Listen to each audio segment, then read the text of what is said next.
I need to talk to you. What's with that look? Got something up your ass? Come on, just follow me. I grabbed Tomoe's wrist and guided her away from the labyrinth of desks into the elevator waiting patiently for us. We emerged from the double doors into the lobby. The place is quiet and nearly empty. It offers significantly more privacy than the crowded 14th floor. God, your fingers are bony. You're pinching me. Sorry.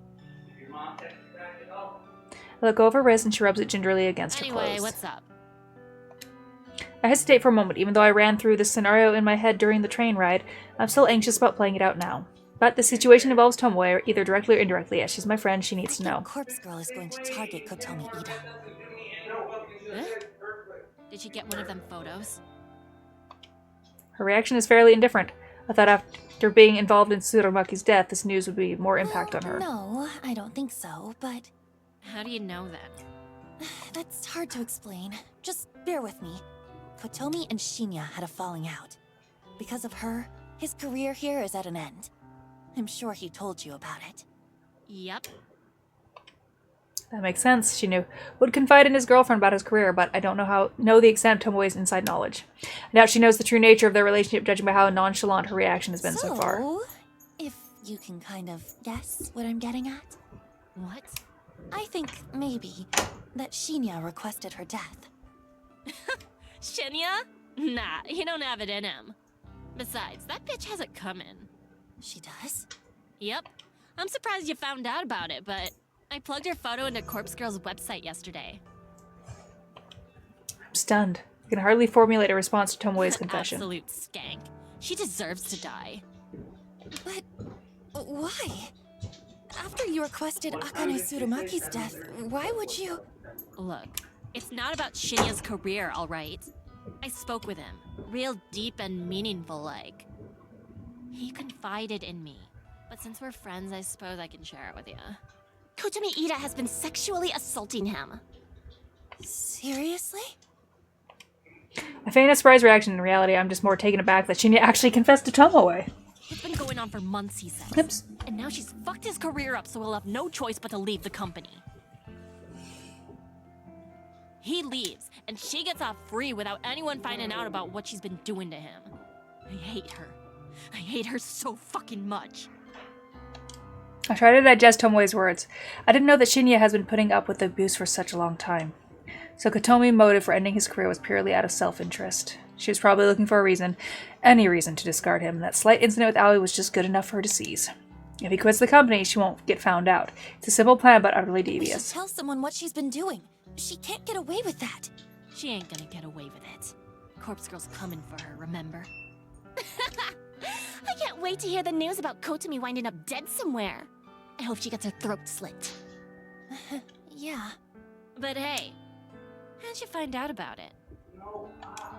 Tomoe cocks her head and gives me a concerned look. I brace myself as I watch the gears slowly turning inside her head, waiting for her to point the finger at me. I don't know why I thought it was a good idea to reveal this information to Tomoe. I should have just kept my mouth shut and fulfilled the request like always. Damn it, why does my curiosity always get the better of me? I'm going to cause my own demise at this rate. I'm going... Oh, I figured it out. Kotomi must have received a photo and told you about it, huh? Wow, that Corpse Girl sure works fast. Tomoe's gleeful expression suddenly caves in and she gasps. Why would she even show you something like that? When I think about it, there was that time you got a photo, but nothing happened to you. Then, the only way you could have really known about Kotomi is... I flinch as Tomoe takes a purple step toward me. Corpse Girl, aren't you? You have to be. It's the only thing that makes sense. I avert my gaze and look up to the floor in silence. Are you for real? I can't believe it. You took your sweet time figuring it out. Don't give me that bullshit. You can't expect me to figure out something like that if you're gonna try so hard to hide it. What the fuck, girl? You get your rocks off by killing people? No, not exactly. I don't kill people. The hell you don't! Explain that bitch Tsurumaki. She killed herself. Yeah, she killed herself. That's the cover-up, right? I'm serious. She killed herself. But Corpse Girl encouraged her to do it. Tomoe blinks a few times, her face scrunching up and analyzes my blank expression. Truth. Holy shit. I can't believe this. You're really Corpse Girl? There's no going back now. After hiding my true identity for nearly a year, I've managed to reveal it to 2 people in less than 24 hours. I just hope I haven't made a fatal mistake. I'm Corpse Girl. Wow, fuck me, right? All this time I've been thinking you're just some goth skank with weird hobbies. But you're actually pretty fucking cool. You're actually doing something with your life. Huh? I thought you'd be angry with me. Angry? Why would I be angry? God, this is the coolest thing that's ever happened to me. I'm friends with fucking Corpse Girl. And people said I'd never amount to nothing. Though it took me long enough to figure it out. I ain't the sharpest light bulb in the shed. I can't argue with that. And I ain't the sharpest light bulb. Tomoe last puts her arm around my shoulder. I shrink a little, but her good cheer is somewhat infectious. I feel a flood of relief wash through my body. I gotta know, how many people have you killed? I said I don't kill people, remember? Yeah, you know what I mean. How many have offed themselves because of you? It's an embarrassingly small number. That's so? Oh, that's a shame. Listen, you gotta fill me in on all the juicy deets later, Kay. For now, please focus on getting rid of that bitch Kotomi. I'll do my best. Thanks, slut. Shinya and I will owe you one for sure. Tomoe swings around and looks toward the elevator. She turns back and gives me a This thumbs up combo gesture. never happened. Got it? That's my line. You can't tell anyone about me and Corpse Girl. Please, who would I tell? Well, the police, for starters? Fuck 'em. I ain't a squealer. She also requested someone to die, so... I'm on your side, Corpse Girl. Relax. Anyway, peace. Tomoe ducks away and leaves me standing alone. I really hope I made the right decision here. I suppose I don't have a choice but to keep moving forward. My first order of business should be to take care of Kotomi Ida. If I can get her to kill herself, it'll prove to Tomoe that I'm not messing around and might cement our friendship even further. I just have to get through the rest of the workday, then I can return home and focus on crafting Kotomi's corpse photo. That's when the real fun will begin.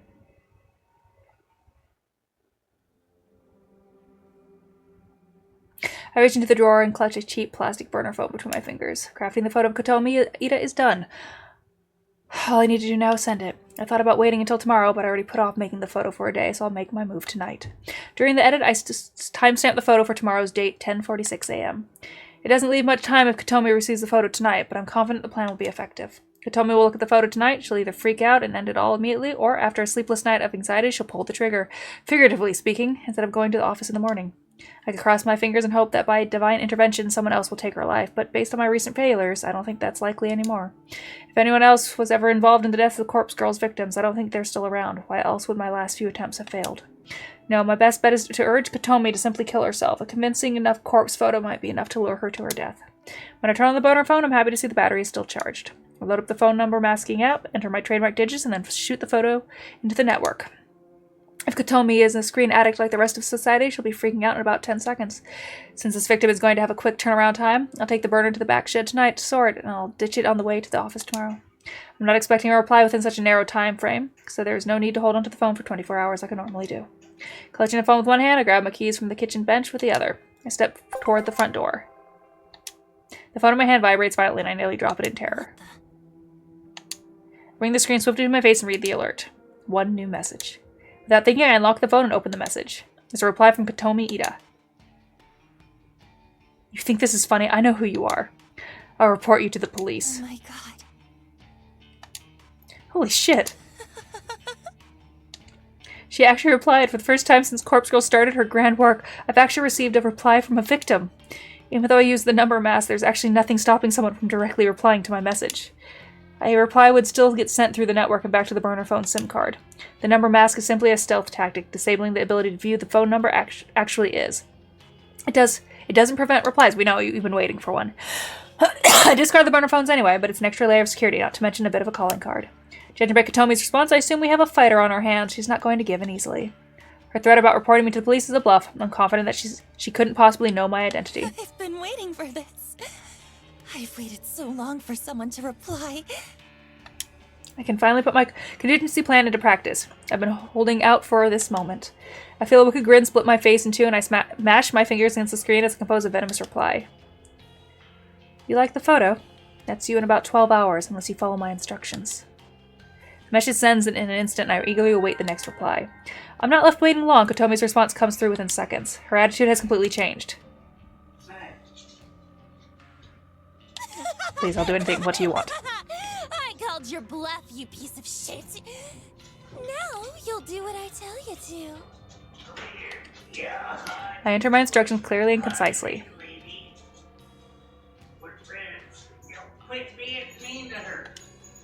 Retrieve the item already inside. Pack 500,000 yen into a bag, put it in the coin locker at 6644 at Shinjuku Station. Retrieve the item already inside. Put the locker key inside a full soda bottle and leave it on top of the locker.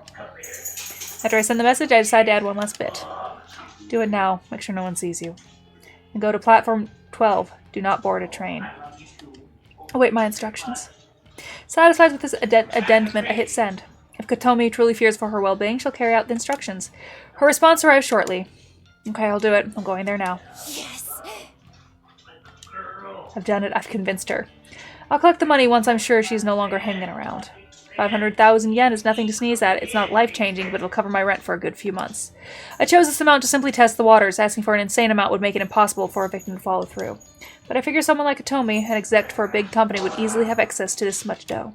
I'll go collect the money. And if everything goes well, Kotomi Ida will disappear before sunrise. Yeah, but it could go so wrong. But the hour is late. Quite a few commuters are still navigating through Shinjuku Station-wide platform and underground labyrinth. The train station beneath my feet is a sprawling metropolis that extends below the city. It's packed with restaurants, shops, and other outlets. But as I'm standing on one of the countless train platforms above ground, the world might as well be a completely different dimension. The only problem is that I'll have to brave the maze as soon as I descend the platform stairs.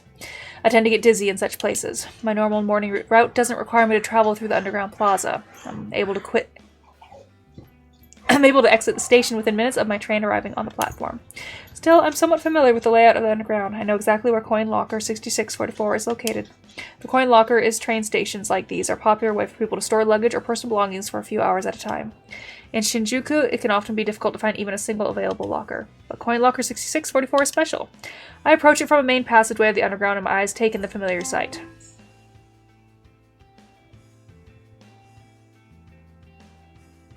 Locker 6644 sits in the middle row, nestled between countless other lockers. Across the door of a thick coat of graffiti, colorful curse words sprayed on with thick paint adorn the locker. The graffiti is such an eyesore that it acts as a deterrent to anyone who might want to store their belongings. The icing on the cake is the condition of the coin operation lock. The thing is busted and dented from physical abuse, like someone has tried to pry into it with a crowbar on multiple occasions. However, I know from testing it firsthand that the lock still works despite its battered appearance. No one in their right mind would use this locker, and that makes it the perfect spot to host my pickup. Glancing at the locker, I notice that a soda bottle sits on top of it, a soda bottle full of bubbly, opaque liquid. I quickly go around to make sure that Kotomi Ida is nowhere in sight. I walk past the locker and complete a lap around the immediate area, scanning thoroughly for her. But she isn't here. In fact, there are very few people in this little section of the station. Good, she followed my instructions perfectly. After leaving the key in the soda bottle, she left immediately. I approached the locker once more, reached up above and retrieved the soda bottle, then crack it open and hear the fizzy hiss. I bring the lip of the bottle to my eye level and peer inside, trying to identify the shape of a key within the swirling ocean of carbonation. There it is. I try to fish inside the narrow bottle opening with my fingers. Thin though they are, I can't squeeze more than one finger inside the bottle at a time. I could tip the bottle over and let the soda and the key spill out onto the floor, but if someone sees me being a nuisance and causing a mess, it'll draw unwanted attention. I got no choice but to chug back some of the soda and try to catch the key in my mouth. As disgusting as the concept is, I need to steel myself. I raise the bottle to my lips, tilt my head back, and pour the foul liquid into my open mouth. The saturating tang of artificial flavoring assaults my taste buds, and I merely want to vomit. But I'm committed. You couldn't just go find a restroom. But I'm committed to seeing this through. I can throw up later. The most important thing is getting the key. It isn't until the bottle is halfway empty that the cold metal drops into my mouth. It clangs against my teeth, and I nearly choke in surprise. Sputtering and spitting, I feel droplets of soda running down my chin. My cheeks are puffed up like a squirrel, and I try to retain the key and the soda in my mouth. I reach my fingers into the purse. Into purse-tight lips and recover the tiny key. I quickly swallow down the rest of the soda in my mouth, trying hard not to release a repugnant belch. I turn the key over my hand and smile. My sticky teeth adhere to my lips, and it takes me a few seconds to lick them clean. See, she'd be smarter now to walk away and come back in a week with the key. I wipe the key clean on my skirt and quickly insert it into the coin locker. I twist the key, turn the latch, and swing the locker door open. Inside the dark vault is a single bag, a simple paper pouch. Had him doing laps. Huh? Had Rocky doing laps. He's so happy. Inside the dark vault is a single bag, a simple paper pouch like that you would get in a grocery store. Pull the paper bag out and take a look inside. Thick stacks of 10,000 yen bills fill the bag. I'm not foolish enough to stand here and count it, but I'm confident the amount is at least pretty close to what I requested. It worked. My plan worked. I could hardly believe it. I devised this contingency plan months ago. I waited so long to try it out. All I needed was somebody to reply to their corpse photo, somebody to try and reject their fate. I wanted to prove that people would bow to fear and do anything to save their own skin, and it seemed that I was right. Just one more thing to do. I fold up the paper bag and clutch it tightly. With my free hand, I pull out the burner phone and out of my handbag. I compose a message to Kotomi Ida, who should be obediently waiting above ground on the train platform. When the next train arrives on your platform, stab the first person to disembark. You must kill them. If you escape, leave this prefecture and never return. It's done. When I first opened the coin locker and retrieved the paper bag, I immediately noticed the knife that I had placed inside months ago was missing. Kotomi followed every word of my instructions. My message had read, retrieve the item. I've given Kotomi an opportunity. She can trade another's life for her own. If she kills someone exiting the train, Corpse Girl will spare her life. It's a simple exchange, the one that I bet she's willing to make. If she gets away with murder, she'll flee from this place. I won't see her ever again. And neither will Shinya or Tomoe. To us, she'll be as good as dead. And as for Corpse Girl, well, as long as the body is claimed in exchange, she'll be satisfied. After a few minutes of waiting for a reply to the message, I figure that she's not going to write back. She's probably getting ready to fulfill her task. Keen to witness how this unfolds, I take the nearest escalator up toward the train platform. Oh, girl, you shouldn't stay.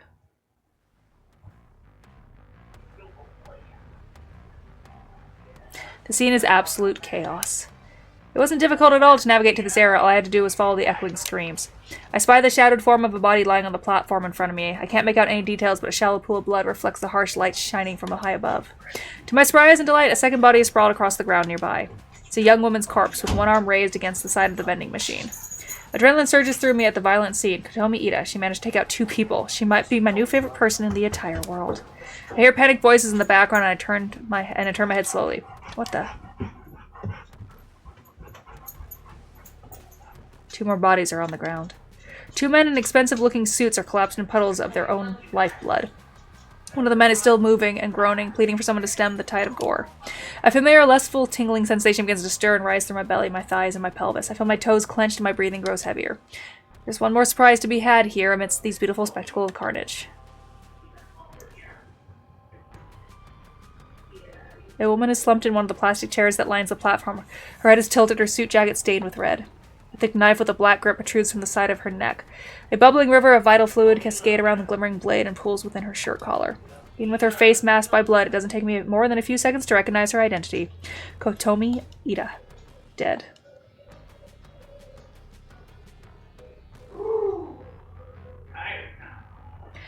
I swing around to take in an entire view of the platform, counting out the bodies in the path of slaughter, my mind piecing together a theoretical scenario. Scenario. Kotomi waited as the train doors opened, knife drawn, and knife she retrieved from locker 6644. When the first person stepped out of the train, she stabbed him and left him for dead, the body that I first saw lying at the edge of the platform. It's perfectly aligned next to the train to fit this theory. In panic, Kotomi would have attempted to flee. She bumped into her second victim, the young woman slumped against the vending machine, and cut her down desperately to make her escape. Judging by the wound on Kotomi's own body, I would assume the 2 businessmen lying face down tried to apprehend her. They must have sustained fatal wounds before finally managing to wrest the knife away and plunge it into Kotomi's neck. It's all just speculation, but I'm fairly confident that's how this whole event played out. It was probably over in less than 60 seconds. And it couldn't have worked out better for me. I never dared hope that Kotomi would meet her end once this plan had been set into motion. I would have been satisfied with her simply skipping town. I feel my legs weaken under my weight, and I'm afraid I might buckle at any second. The wave of radiation and heat spreading through my body are causing me to tremble and shake. There's so much blood, it's everywhere. I've seen it in countless photos and thought I had become desensitized to it. Maybe I was wrong. Seeing blood in real life is completely different. I feel faint and pale and excited and aroused. I need to get out of here before police arrive. More importantly, I need to get away before I collapse in a sweaty heap of lust and pleasure. I turn on my heel and sprint down the rising escalator as fast as my quivering legs will permit.